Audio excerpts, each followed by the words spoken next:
Bom, gente, muito bom estar aqui com vocês hoje, né? Eu acho que todos nós temos esse privilégio hoje, essa alegria, essa satisfação de tanto aqueles que estão no plano material ainda como nós, como aqueles que já estão no plano espiritual, refletir um pouquinho sobre Jesus, seus ensinamentos, né? E como trazê-los para a nossa realidade, para o nosso dia a dia, ou pelo menos tentar fazer isso, né? Porque é muito importante que a gente procure aprender, compreender, mas também utilizar aquilo que a gente aprendeu e compreendeu no nosso dia a dia, né? Existe uma diferença também pequena, mas importante, entre compreender e entender, né? A gente entende o que está ali, mas a gente não compreendeu o sentido muitas vezes daquilo que está sendo dito. Por isso que a gente faz uma reflexão, e cada vez que fazemos uma reflexão sobre o Evangelho, nós temos várias formas de encarar a mesma lição do Mestre Jesus. Então, que essa nossa reflexão possa nos auxiliar e, ao mesmo tempo, nos encaminhar para receber os fluidos do passe após o término da preleção, tá bom? Então, eu vou começar como prece inicial, um pequeno pensamento do Espírito Emmanuel por Chico Xavier, quando ele nos diz o seguinte: aprendemos a sentir com amor, a fim de que venhamos a pensar com justiça e a falar para o bem. Então isso acho que fecha muito bem, né, aquilo que a gente tem como objetivo de vida, né, trilhar esse caminho de luz.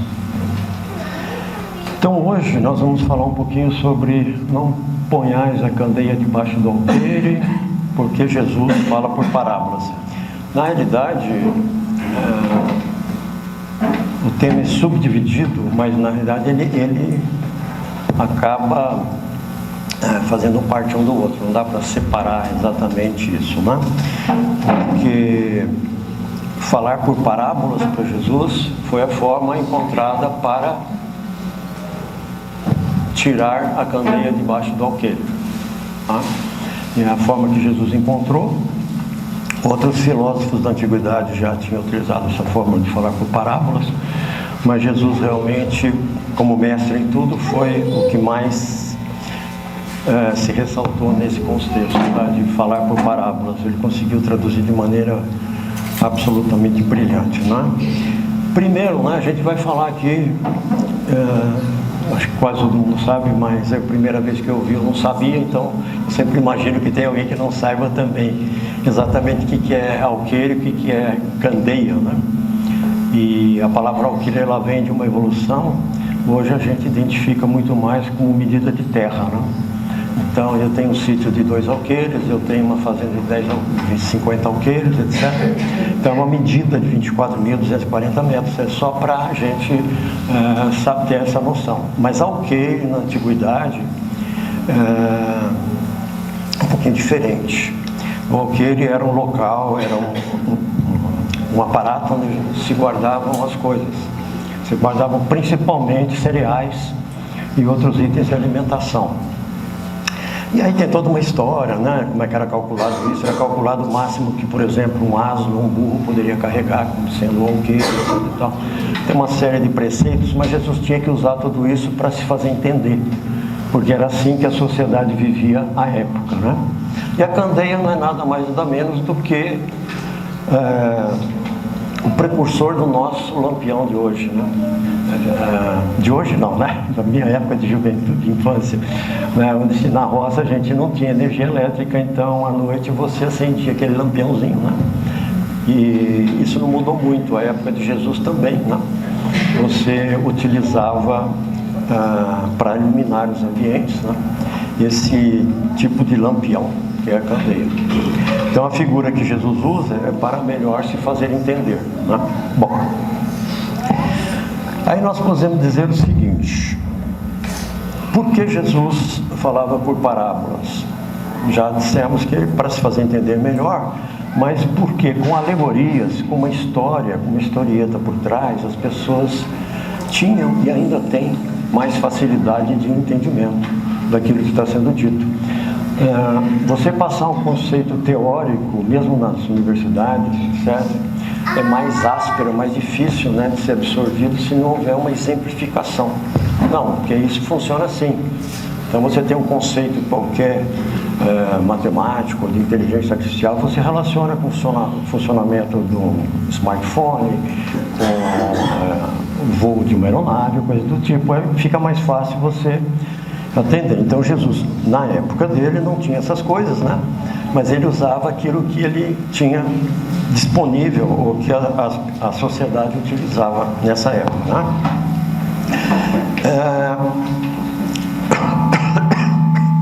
E isso permitia que as pessoas visualizassem melhor a possibilidade de evolução. Ou seja, como é que eu posso melhorar no meu dia a dia? Como é que eu posso melhorar como ser humano? Porque não adiantaria muito falar em conceitos muito elevados ou muito sofisticados que não pudessem ser colocados em prática na rotina diária.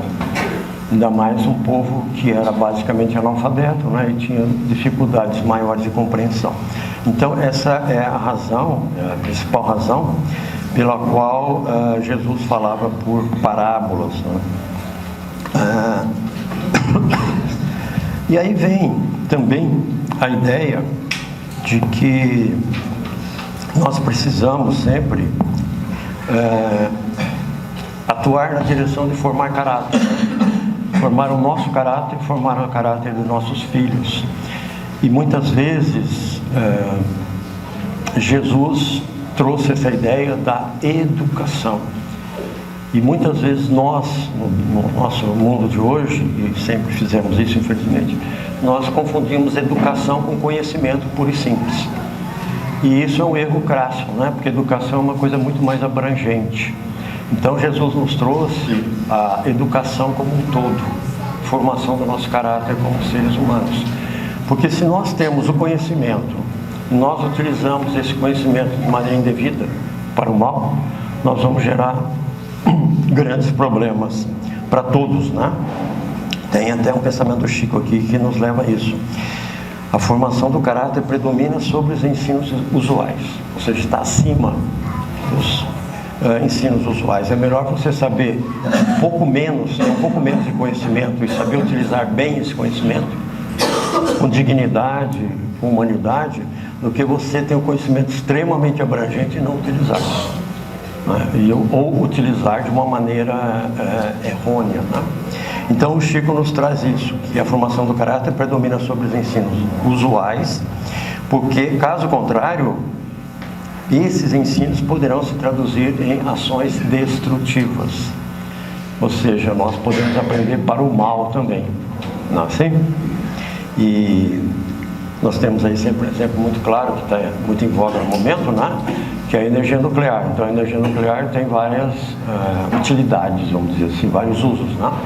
Ela pode ser usada para a saúde, né? Para você fazer diversos processos de cura de câncer, inclusive, e ao mesmo tempo pode ser utilizada como fator de destruição da própria humanidade, se a gente não tiver um controle melhor da situação.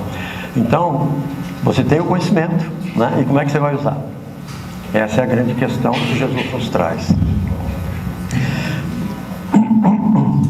Então, essa educação, essa formação de caráter é fundamental para quê? Para a gente manejar o conhecimento, né? Em benefício das nossas próprias vidas. E aqui nós estamos falando, e Jesus nos trouxe isso muito claramente, não só em relação às vidas materiais, né? Nós temos a vida na matéria, então é muito importante a gente manejar isso bem, com o conhecimento e com o uso humanístico disso, né? Como Jesus nos trouxe. Mas também e principalmente nos preparar espiritualmente a nossa evolução, né? Então, não utilizar o conhecimento apenas para ganhos materiais, mais conforto, até mesmo mais saúde física, né? Mais energia, e mais, no exagero, mais luxo e riqueza.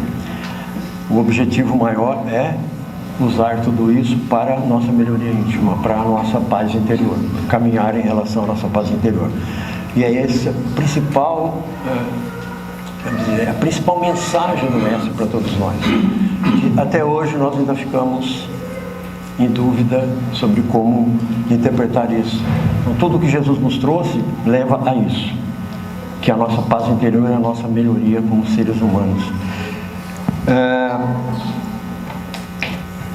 Só que o ser humano, né, ele tem esse negócio da posse, do poder, da riqueza, do plano material. Então, por muito tempo, mesmo Jesus tendo trazido os ensinamentos há mais de 2000 anos atrás, essa candeia ficou sob o alqueire, até por uma questão de domínio, né, das populações. Então, muitas vezes a gente, quando vê um pouquinho a história do planeta, né, a nossa história, a gente vê que até muito recentemente poucas pessoas eram alfabetizadas, conseguiam ler.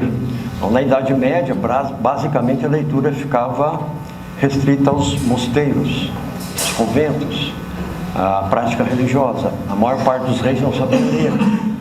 Quer dizer, o sujeito tinha um país para governar, mas não sabia ler. Então imagina a dependência dessa pessoa, né, em relação a quem sabia ler.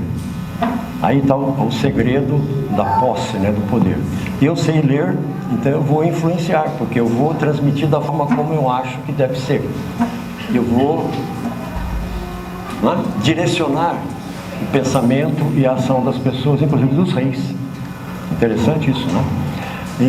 Então o homem trouxe isso de uma maneira equivocada.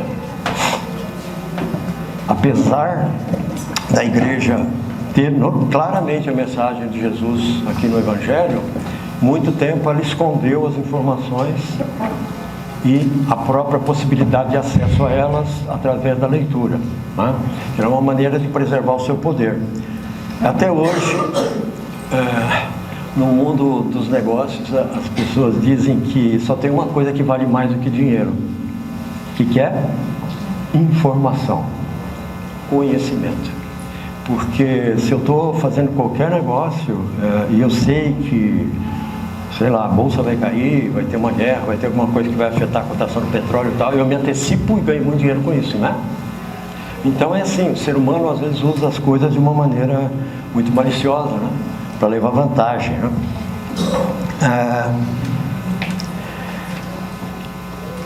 Temos que ter bem claro também que na nossa vida, no nosso dia a dia, a melhor maneira que nós podemos utilizar para colocar em prática o Evangelho de Jesus é o amor.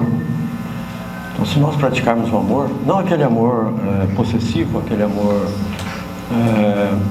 exclusivista, né?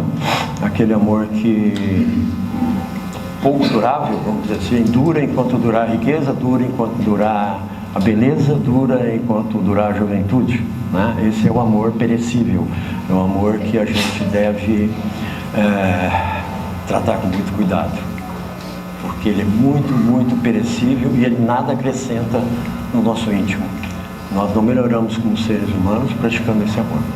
O amor verdadeiro é aquele que é verdadeiro em todos os tempos. Assim como Kardec dizia sobre a fé, né? Que a fé verdadeira é aquela que enfrenta o conhecimento, a ciência, em todos os tempos. Ou seja, a nossa fé, ela tem que ser raciocinada, tem que ser pensada, tem que ser compreendida. Não é aquela fé do dogma, dizer, olha, é assim, acabou, porque isso muda com o tempo, não é? Então vocês vejam, como a evolução, e aí vem a outra preocupação de Jesus também, né? Sobre o uso das parábolas, quando ele nos falava por parábolas, ele também tinha preocupação de não ofuscar as pessoas. Então, quando você conhece muito sobre alguma coisa e você usa aquele conhecimento de uma maneira muito crua, sem considerar quem está te ouvindo, você acaba ofuscando e tem uma reação oposta. As pessoas ou se desinteressam ou saem pela tangente dizendo: puxa vida, falou muito bonito, mas não entendi nada. Mas tudo bem, né? Eu tenho uma admiração por aquela pessoa, mas ela não me ajudou em nada, porque tudo que ela falou eu não entendi, não compreendi, porque é muito rebuscado, muito sofisticado. Seria como a gente levar uma criança que está no segundo grau, né, da escola, levar para Harvard para assistir uma aula. Não vai acontecer nada, né? Ela vai se irritar com aquilo, inclusive, porque não entendeu nada, né? Então, Jesus tinha muito esse cuidado. Daí porque falar por parábolas, ela intermeia muito com a questão da candeia embaixo do alqueire, tá? E houve um pensamento de uma pessoa não religiosa chamada Carl Jung, que ele dizia que aquilo que nós conhecemos, nós dominamos. Aquilo que nós não conhecemos, nos domina. Não é assim? Então está aí o exemplo, né, do passado, da Idade Média. Nós éramos dominados, e ainda somos, né, de certa forma. Somos. A gente acessa a internet e vê quantas coisas, tantas abobrinhas aí, né? E você não sabe se é verdade ou se não é. Não é assim? Então muitas vezes você tem lá, você olha e fala: puxa, é verdade que aconteceu isso? Então, muitas vezes não é, né? Quem nunca caiu naquela chamadinha de fulano morreu, uma pessoa super famosa? Aí você vai ver lá, não tem nada disso, né? Que é uma forma de angariar recursos, né? Porque a pessoa que acessa dá um ponto para aquela pessoa que pôs, etc e tal. Então, o ser humano ainda não perdeu essa característica de colocar de uma maneira correta as informações, né? Uma coisa também importante é que o Espiritismo, ele considera o conhecimento sempre um processo evolutivo, né? Que nos possibilita o quê? O principal objetivo: evoluir moralmente. Então é um processo que você vai trilhando, você não pula etapas. Então eu não vou sair do primeiro ano da escola para o último ano da faculdade ou da universidade. Você vai devagar. Então na nossa vida também é assim, né? E isso vai impulsionando, esse crescimento vai impulsionando o nosso crescimento interior. E é isso que é o mais importante, né? Então Jesus deixou isso tudo muito claro. E se a gente colocar tudo isso que a gente aprende em benefício da vida, a educação, a nossa formação, nós estaremos caminhando com Jesus, nós estaremos caminhando de acordo com o Evangelho de Jesus. Então é muito importante que a gente tenha esse pensamento em mente. E a gente pensar teoricamente é fácil, colocar em prática é mais difícil. Então nós temos que, volta e meia, nos lembrarmos novamente disso, para que tenhamos a possibilidade de trilhar esse caminho em direção à luz, em direção a Jesus. Eu queria encerrar com uma pequena reflexão que acho que vale para todos nós, né? Que a gente de vez em quando se lembre de pensar, de refletir, né? Geralmente antes de dormir é um bom momento, né? Ou ao acordarmos. Como é que nós estamos utilizando o nosso conhecimento? Simplesmente para melhoria material? Ou também como ferramenta para melhoria espiritual? Ou, pior ainda, estamos apenas exacerbando nossas qualidades negativas, né? Como a vaidade, busca do poder, busca do bem, da posse material. Como é que a gente está direcionando isso? Ah, mas eu preciso trabalhar porque eu preciso ter as minhas coisas, claro. Precisa ter saúde, precisa ter moradia, precisa ter um monte de coisa. Conforto, por que não, né? O problema é quando a gente coloca isso lá em cima, né? No pico da pirâmide, e ignora a base da pirâmide. sem o que está lá em cima vai ruir. Não é assim? Então, veja como já antes de Jesus os homens tinham alguns sábios na nossa orbe, né? Quando você vê, por exemplo, a pirâmide de Quéops no Egito, foi construída muito antes de Jesus, né? Para quem não sabe, ela é a única construção humana que pode resistir ao impacto direto de um artefato nuclear. E foi construída milhares de anos atrás. Hoje a gente não consegue construir uma coisa que resista ao impacto de um artefato nuclear. Mas por que isso? Porque ela foi construída de uma maneira sólida desde a base. Se os construtores se preocupassem só com a ponta, né, da pirâmide, provavelmente ela já teria se esboroado, né, ao longo dos anos, dos séculos. Então é isso que a gente tem que ter em mente. A gente tem que trabalhar a nossa base, né? E nos preocuparmos também, e isso é muito importante, não utilizar o nosso conhecimento para influenciar as pessoas de forma negativa. Que é muito comum também a gente fazer isso, que é a gente muitas vezes dizer, eu sei mais do que fulano, ou do que um determinado grupo, e eu vou convencê-los, porque eu sei mais, eles não vão poder contra-argumentar. Isso é de uma malícia, de uma maldade muito grande. Porque na realidade nós estamos usando de uma maneira muito cruel alguma coisa que sabemos. E estamos direcionando pensamentos. Estamos direcionando às vezes até atitudes das pessoas. E isso é muito negativo, né? A doutrina espírita cristã, ela condena muito esse tipo de atitude. E muitas vezes a gente cai nessa, viu? Até em coisinhas pequenas, né? A gente está discutindo política, sabemos de uma coisa que não sabe, a gente usa aquilo para reforçar o nosso argumento, né? Então, precisa um pouco de cuidado com tudo isso. Bom, gente, essa é a reflexão que eu queria deixar com vocês hoje. E então vamos encerrando.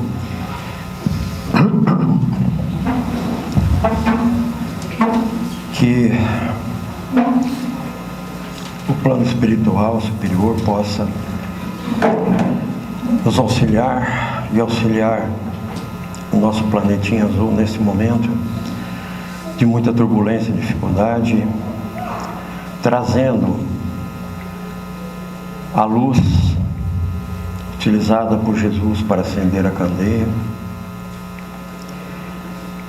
para a mente e os corações, as mentes e os corações daqueles que hoje respondem pelos nossos destinos materiais em todos os cantos do planeta.